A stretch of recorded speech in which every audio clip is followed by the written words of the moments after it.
The Battle of Midway, June 3rd to June 6th, 1942, was one of the decisive naval battles of history. The engagement was decided entirely by air power, with no surface gun action.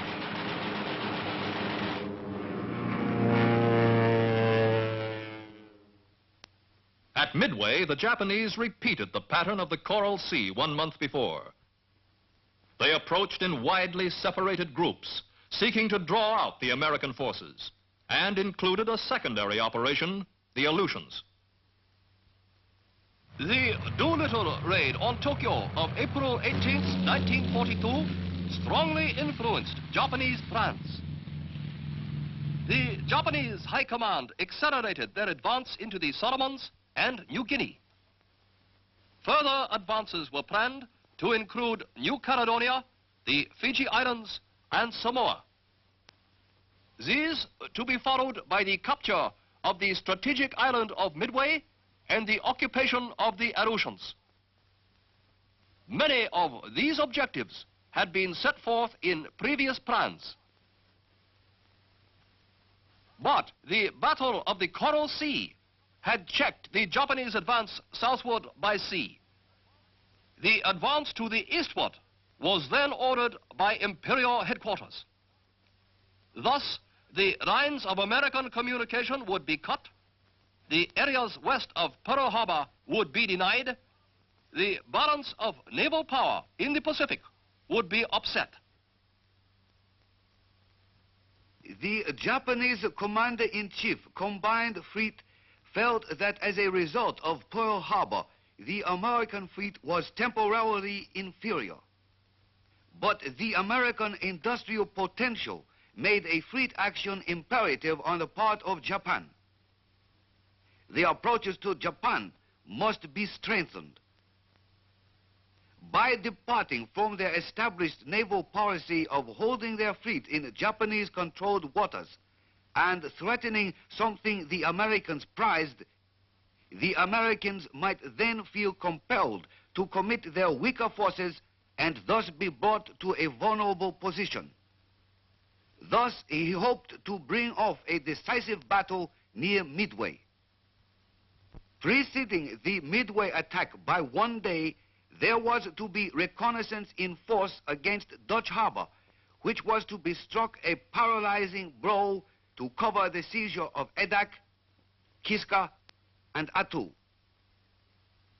This move would act as a diversion to Midway. Kiska and Midway could be used as bases for barrier patrols to detect any surprise penetration toward the heart of the empire. The Japanese commander believed that there would not be any powerful American units with carriers near Midway. He believed that the Americans patrolled daily west and south of Midway at a radius of 500 miles, but were not as vigilant in the northern area. He estimated the defenses of Midway to be strong and that submarines operated in the area. That Midway had 2 squadrons of flying reconnaissance boats, 1 squadron of Army bombers, 1 squadron of fighters, and that this air strength could be doubled in an emergency. This was an excellent estimate.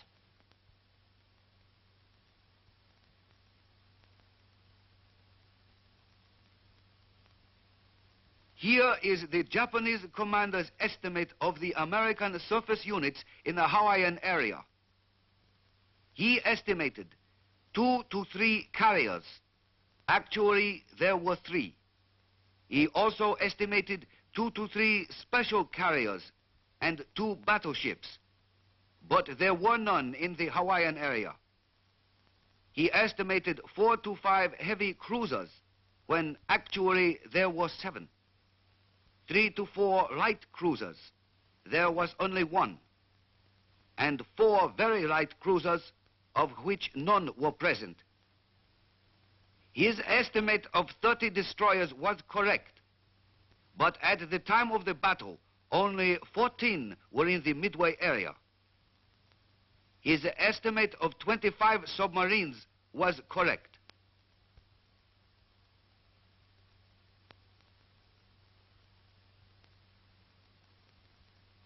The Japanese commander of the Aleutian forces believed that at Dutch Harbor there were considerable military installations and patrol craft, but he felt it could be captured easily. He also believed that Kiska and Attu had military installations and patrol craft.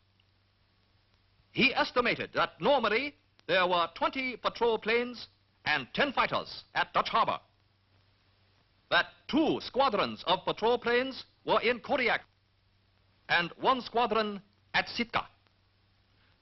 This was a fair estimate, but his failure to learn of the newly constructed Army airfield at Fort Glenn on Umnak Island had an adverse effect on the conduct of his operations.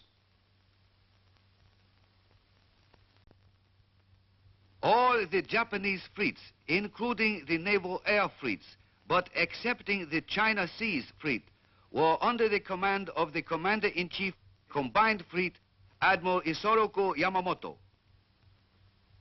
For the Midway operation, the Combined Fleet was organized into 6 coordinate task forces: Mobile Force, Main Force, Midway Occupation Force, Northern Force, Base Air Force, and the Submarine Force.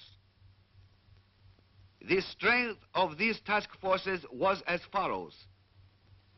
The Mobile Force consisted of 4 first-line carriers: the Kaga, Akagi, Soryu, and Hiryu, carrying a total of 234 aircraft. These were screened by 2 battleships, the Haruna and Kirishima. These ships possessed high speed and light armor. 2 heavy cruisers, the Tone and the Chikuma. 1 light cruiser, the Nagara, and 12 destroyers. The force was self-supporting and accompanied by its own surprise ships. This powerful offensive weapon was designed to meet any American threat.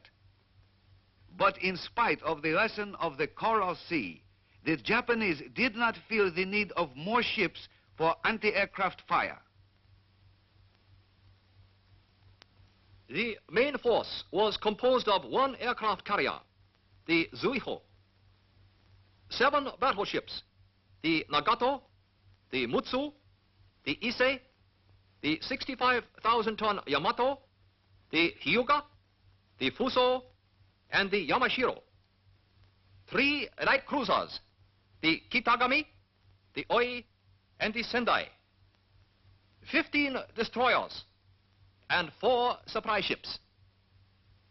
This powerful surface force should have been able to defeat the Americans if it had moved against them. The Midway Occupation Force consisted of 5 groups. The 2nd Fleet Group, 2 battleships, the Kongo and the Hiei. 4 heavy cruisers, the Atago, Chokai, Haguro, and Miyoko.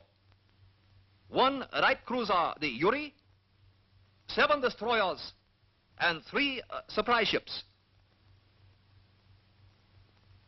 The transport group totaled 13 transports and supply ships, and a close screen with the light cruiser Jinsu, 11 destroyers, and 3 patrol boats. The close support group, 4 heavy cruisers, the Kumano, Suzuya, Mogami, and Mikuma, screened by 4 destroyers. The seaplane tender group and the minesweeper group. The northern force, designed to capture certain Aleutian islands, was composed of 3 groups. The 2nd Mobile Task Group, the carrier Ryujo and the carrier Junyo. 2 heavy cruisers, the Takao and the Maya. 3 destroyers and an oiler. the Kiska occupation group. 2 light cruisers, the Kiso and the Tama. 5 destroyers. 2 auxiliary cruisers. 2 transports. 3 gunboats. And 8 sub-chasers. The Adak Atu occupation group. A light cruiser, the Abukuma. 5 destroyers. A transport. A mine rayer. And 1 auxiliary seaplane carrier. The Japanese forces proceeded toward their destination more or less independently. The Mobile force left Hiroshima Bay May 26. At a point 450 miles southeast of Tokyo, it rendezvoused with its supply units.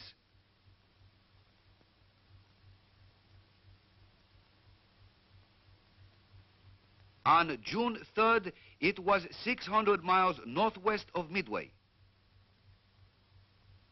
The main force also departed Hiroshima Bay May 26th.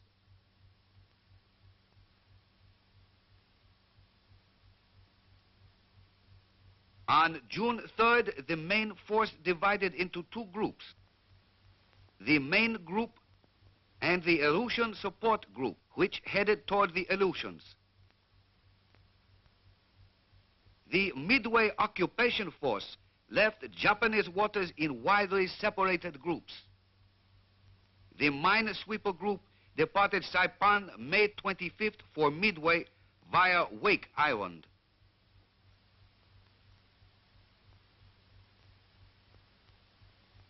The transport group, the seaplane tender group, and the coast support group left Saipan May 27th and 28th.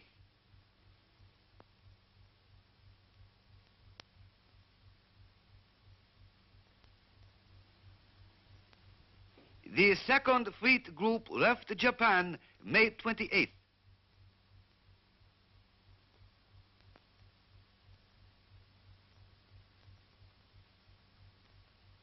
This group took position on the left flank of the transport group, seldom closer than 50 miles. The northern force left Japanese waters in 3 separate groups. The Second Mobile Task Group left Honshu Bay May 25th and headed for a point 400 miles from Dutch Harbor.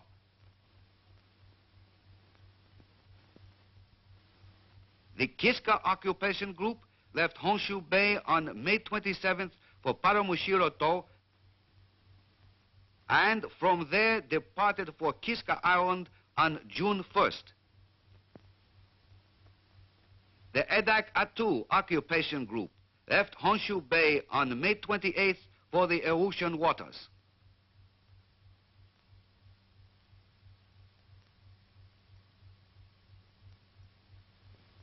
These were the positions of the Japanese forces at 0900 June 3rd. These were the American forces in that area at that time. Throughout this film, the movements of the Japanese forces will be shown in black, the American forces in white. The broad Japanese plan for the Midway operation appears sound, but the wide deployment of the principal forces does not appear sound. The main force could not support the mobile or the occupation force unless they retired upon the main force, which was 600 miles to the westward of the mobile force and an equal distance to the northwestward of the occupation force. The deployment of the northern force was well planned. The raid on Dutch Harbor did succeed in furnishing a diversion from Midway.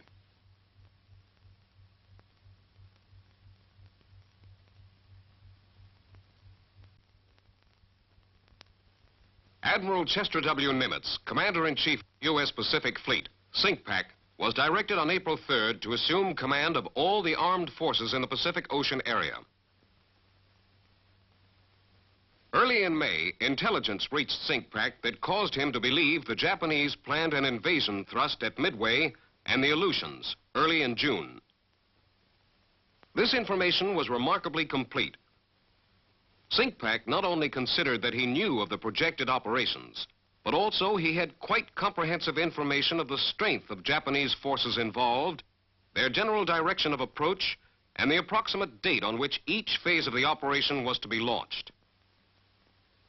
From this information, SINCPAC was able to make this estimate of the Japanese combatant ships to be used in the Midway action. Let us compare this estimate with the number of Japanese ships that were actually present. The estimate of carriers, heavy cruisers, and submarines was reasonably correct. But his estimate of the number of Japanese battleships, light cruisers, and destroyers was seriously in error.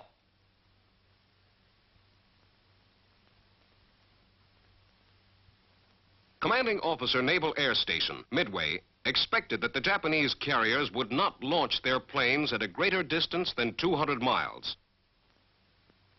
A search to 700 miles, the limiting radius of a PBY under bomb load, seemed adequate to meet this condition. He placed in operation a 22-plane search with PBYs. These searches were augmented by an 800-mile search from Oahu and a 700-mile search from Johnston Island to cover probable approaches to Pearl Harbor. Commanding Officer Naval Air Station, Midway, also knew that ordinarily an area of reduced visibility could be expected about 300 to 400 miles to the northwest of Midway. He felt that the Japanese commander, after leaving bad weather, would wait for dawn to fix his position before launching planes. Since dawn was about 04:15, the Japanese might be expected to strike Midway at 0600. The Japanese actually struck at 0630, June 4th. SINCPAC's commander in Aleutian waters had received intelligence on May 28th that the Japanese had one task group earmarked for the capture of Kiska and another for Attu. But he feared that this information was a deception to draw the American naval forces westward so the Japanese could move in behind them. He estimated that the most probable area of a Japanese landing would be the Umnak Dutch Harbor Cold Bay area, and decided to defend this area. His freedom of action was apparently seriously affected, as he was forced to rely upon land-based aircraft for the essential protection of his ships. The number of his airplanes was limited. Also, there were no airfields west of Fort Glenn. In addition, the distances between his naval surface forces and the bases from which his supporting aircraft operated, plus the almost total lack of darkness in a military sense, which darkness affected his ability to move without detection, all complicated his problem. His overall plan for the defense of Alaska appears sound, but his means available were not adequate. The sending of surface forces to the Aleutians was a difficult decision. SINCPAC believed Midway was the primary objective, and here he should maintain strength. But the Aleutians were the gateway to Alaska. If seized, American morale would suffer. Corregidor had fallen only 3 weeks before.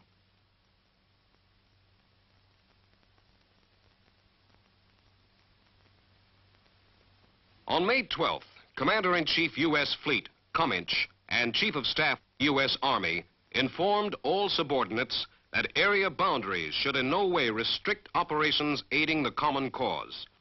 This avoided the boundary restraint of the Coral Sea action. On May 14th, a state of fleet-opposed invasion in the Hawaiian coastal and sea frontiers was declared. The principal responsibility to oppose the invasion was given to the Navy, with unity of command in SINCPAC. On May 21st, Cominch declared a prospective state of fleet-opposed invasion in the Aleutians. At the same time, SINCPAC formed Task Force 8, the Northern Pacific Force, under command of Rear Admiral Robert A. Theobald, U.S. Navy, to oppose advance of the enemy in the Aleutian-Alaskan area. Commander Task Force 8 designated the Naval Air Detachment, Alaskan-Aleutian area, as Task Group 8.1 under command of Captain L.E. Gehrys, U.S. Navy, and the 11th Air Force as the Air Striking Group, Task Group 8.3 under the command of Brigadier General S.B. Butler, U.S. Army.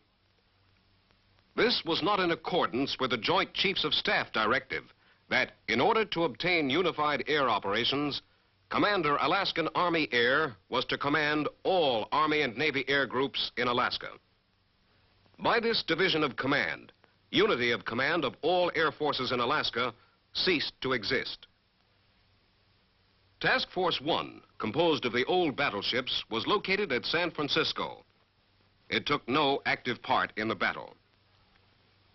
Commander Task Force 11, Rear Admiral Aubrey Fitch in the Chester, was anchored at San Diego June 3rd, arriving from Tonga-Taboo June 1st.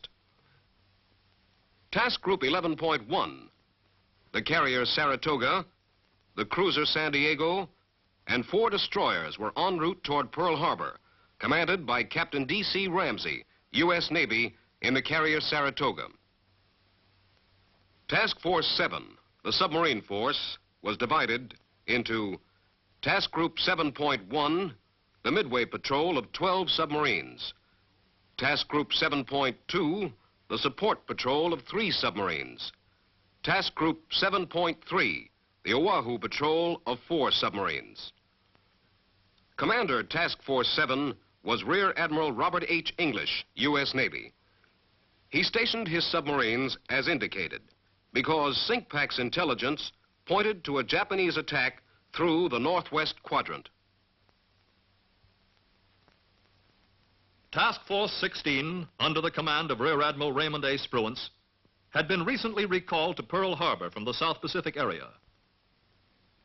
Task Force 16 consisted of 2 first-line carriers, the Enterprise and Hornet, 5 heavy cruisers for screen, the Vincennes, New Orleans, Minneapolis, Pensacola, Northampton, 1 light cruiser, the Atlanta, and 9 destroyers, the Phelps, Balch, Ellett, Maury, Monaghan, Warden, Aylwin, Benham, and Cunningham. Task Force 17, under the command of Rear Admiral Frank Jack Fletcher, with the carrier Yorktown damaged in the Battle of the Coral Sea, arrived in Pearl Harbor May 27th. The rapidity of emergency repairs allowed Task Force 17 to sortie 3 days later. Task Force 17 had the Yorktown, a screen of 2 heavy cruisers, the Astoria and Portland, and 5 destroyers, the Russell, Hughes, Morris, Anderson, and Hammond.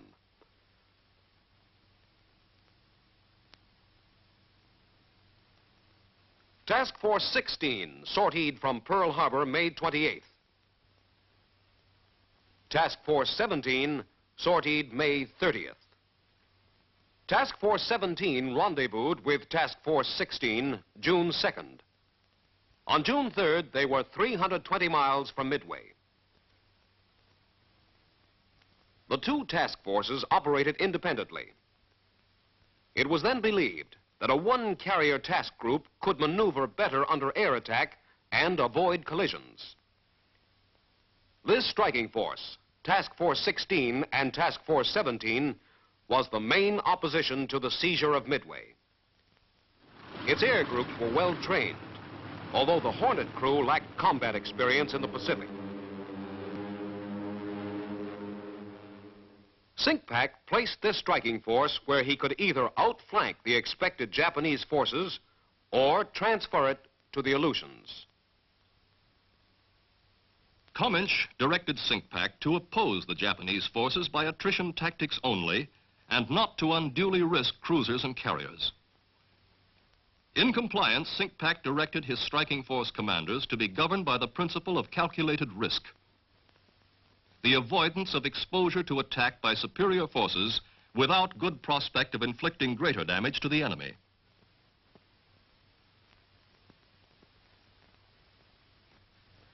This completes the background for the actions at Midway and in the Aleutians.